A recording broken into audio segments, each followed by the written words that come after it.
Shri Gayatri tours and travels Chardham yatra complete travel plan. కుక్క విషయంలో మొదలైనటువంటి గొడవ చినికి గాలివానగా మారి ఒక జాతీయ స్థాయి ఫుట్బాల్ క్రీడాకారిణి కుటుంబానికి ప్రాణభయంగా మారింది. హయత్నగర్ పోలీస్ స్టేషన్ పరిధిలో ముదిరాజ్ కాలనీలో చోటు చేసుకున్నటువంటి ఈ అమానవీయ ఘటన ఆలస్యంగా వెలుగులోకి వచ్చింది. 5 రోజుల క్రితం క్రీడాకారిణి ఇంట్లో ఉన్నటువంటి పెంపుడు కుక్క ఒక వ్యక్తిని కరిచిందనేటువంటి నెపంతో కొందరు యువకులు గొడవకు దిగారు. కుక్కను ఎందుకు బయటకు వదిలారంటూ నిలదీస్తూ క్రీడాకారిణి ఇంట్లోకి అక్రమంగా చొరబడ్డారు. అక్కడ ఉన్నటువంటి క్రీడాకారిణి ఆమె పైన సోదరిమణులపైన కూడా అసభ్య పదజాలంతో ప్రవర్తించడమే కాకుండా వారిపై విచక్షణారహితంగా దాడి చేశారు. ఈ దాడిలో తీవ్రంగా గాయపడినటువంటి బాధితురాలు హాస్పిటల్లో చికిత్సను పొందుతున్నారు. ఈ ఘటనపైన హయత్నగర్ పోలీసులు నిందితులపైన పోక్సో చట్టం కింద కేసు నమోదు చేసినప్పటికీ అల్లరి మూకల ఆగడం లేదని బాధితులు ఆవేదన వ్యక్తం చేస్తున్నారు. తమ పైన కేసు పెడతారా అంటూ నిందితులు రోజు ఇంటి వద్దకు వచ్చి బెదిరింపులకు పాల్పడుతున్నారని, 4 యువకుల నుండి తమ కుటుంబానికి ప్రాణభయం ఉందని వారు వాపోతున్నారు. శనివారం ఉదయం కూడా నిందితులు బాధిత యువతుల వీడియోలు తీస్తూ వాటిని సోషల్ మీడియాలో పెడతామని బెదిరించినట్లుగా సమాచారం. ఈ వేధింపుల కారణంగా ప్రతిరోజు ప్రాక్టీస్కు వెళ్లాల్సినటువంటి క్రీడాకారిణి ప్రస్తుతం బయటకు రావాలంటేనే భయంతో వణికిపోతుంది. అయితే కేసు నమోదై 5 రోజులు గడుస్తున్నా నిందితులను అరెస్టు చేయడంలో పోలీసులు తీవ్ర నిర్లక్ష్యం వహిస్తున్నారని బాధితులు ఆరోపిస్తున్నారు.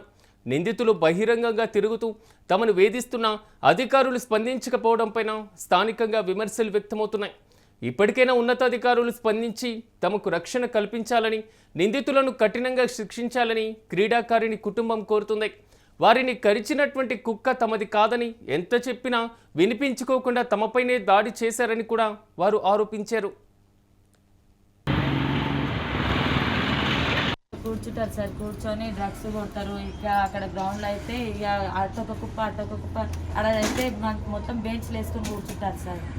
మా ఇష్టం పోలీస్ వాళ్ళు వాళ్ళ మీద చెప్పులు ఇసేయడము, రాళ్ళు ఇసేయడము, వాళ్ళని గల్లలు పట్టడము. వాళ్ళు భయపడి రావాలంటే కూడా భయపడిపోతున్నారు.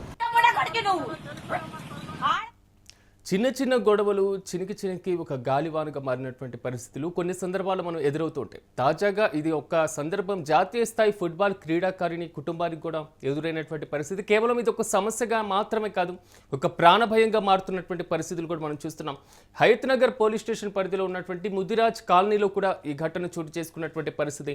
దాదాపు 5 రోజుల క్రితం క్రీడాకారిణి ఇంట్లో ఉన్నటువంటి పెంపుడు కుక్క ఒక వ్యక్తిని కరిచిందనేటువంటి నెపంతో కొందరు యువకులు వచ్చి గొడవకు దిగడం, సో ఆ కుక్కని ఎందుకు బయటకు వదిలారంటూ ఆమెను ప్రశ్నించడం, ఇంట్లోకి చొరబడ్డం, ఇంట్లో ఉన్నటువంటి వారిని కొట్టడం, ఆమెతో పాటుగా ఆమె సోదరిమణులు ఎవరైతే ఉన్నారో వారందరినీ తిట్టడం, కొట్టడం, ప్రవర్తించడం, ఇలాగ విచక్షణారహితంగా దాడి చేసినటువంటి పరిస్థితులు కూడా మనం విజువల్స్లో చూస్తున్నాం. వారికి కూడా తీవ్రమైనటువంటి గాయాలైనటువంటి పరిస్థితులు ఉన్నాయి. ఈ నేపథ్యంలో గాయపడినటువంటి వారిని హాస్పిటల్కి తరలించారు. సో ఈ ఘటన పైన పోలీసులు కేసు కూడా నమోదు చేశారు. కానీ నమోదు చేసినప్పటికీను ఎవరైతే ఆరోపణలు ఎదుర్కొంటున్నారో ఆ నిందితులను పూర్తి స్థాయిలో అరెస్ట్ చేయకపోవడం కూడా కొంతవరకు ఆందోళనకు మరింత కారణమవుతుంది. ఎందుకంటే పోక్సో చట్టం కింద కేసు నమోదు చేశారు. సో అల్లరి మూకలు అని తెలిసినా సో వారిని కంట్రోల్ చేయడంలో ఎక్కడైనా వైఫల్యం చెందుతున్నారా? సో ఒకసారి కేసు నమోదు చేసిన తర్వాత సో ఇరు వర్గాలను పిలవడం, కౌన్సిలింగ్ ఇవ్వడం, లేదా నిందితులు ఎవరైతే ఉన్నారో వారిపైన చర్యలు తీసుకోవడం, వారిని అరెస్టు చేయడం, అదుపులోకి తీసుకోవడం లాంటి చర్యలు తీసుకోకపోవడం వల్ల అల్లరి మూకలు ఆగడాలు రోజుకు పెరిగిపోతున్నటువంటి పరిస్థితి. సో తమ పైన కేసు పెడతారా అంటూ రోజు ఆ ఇంటి దగ్గరికి రావడం, వారు ఆందోళన దిగడం, బెదిరించడం, ఇలాంటి చర్యలకు పాల్పడుతున్నటువంటి పరిస్థితి. సో 4 యువకుల నుంచి తమ కుటుంబానికి ప్రాణభయం ఉందని కూడా ఆ బాధితులు కూడా వాపోతున్నారు, భయపడుతున్నారు కూడా. సో శనివారం ఉదయం కూడా నిందితులు బాధితుల యొక్క వీడియోలు తీయడం మాత్రం కొంతవరకు సంచలనంగా మారుతుంది. ఆ వీడియోలు తీసి సోషల్ మీడియాలో పెడతామని బెదిరించినట్లుగా కూడా వారి సమాచారం. అయితే ఓవరాల్గా మాత్రం కుక్క కాటు అనేది మాత్రం ఆ కుటుంబం పైన సో తీవ్ర వేధింపులకి కారణమవుతున్నటువంటి పరిస్థితి. సో అక్కడ ఉన్నటువంటి వారు కుక్క కరిచిందనేటువంటి కంప్లైంట్ ఇవ్వడం, లేదా ఆ కుటుంబం ఈ విధంగా కుక్కలను బయటకు వదులుతున్నారనేటువంటి ఇన్ఫర్మేషన్ ఇవ్వడం, ఇలాంటి వాటికి పక్కన పెట్టేసి డైరెక్ట్గా వెళ్ళడం, దాడి చేయడం, ఇలాంటి చర్యలకు పాల్పడుతున్నటువంటి పరిస్థితి. ఓవరాల్గా మాత్రం ప్రాక్టీస్కి కూడా వెళ్ళలేకపోతున్నారనేది మాత్రం సో ఫుట్బాల్ క్రీడాకారిని చెప్తున్నారు. ఇప్పటికైనా పోలీసులు చర్యలు తీసుకోవాలని కూడా వారు వేడుకుంటున్నారు.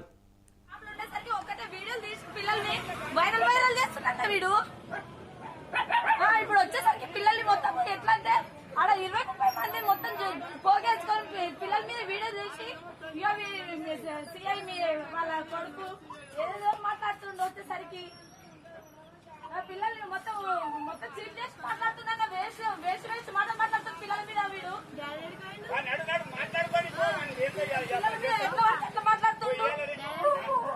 డాడీ బస్కి పోయింది.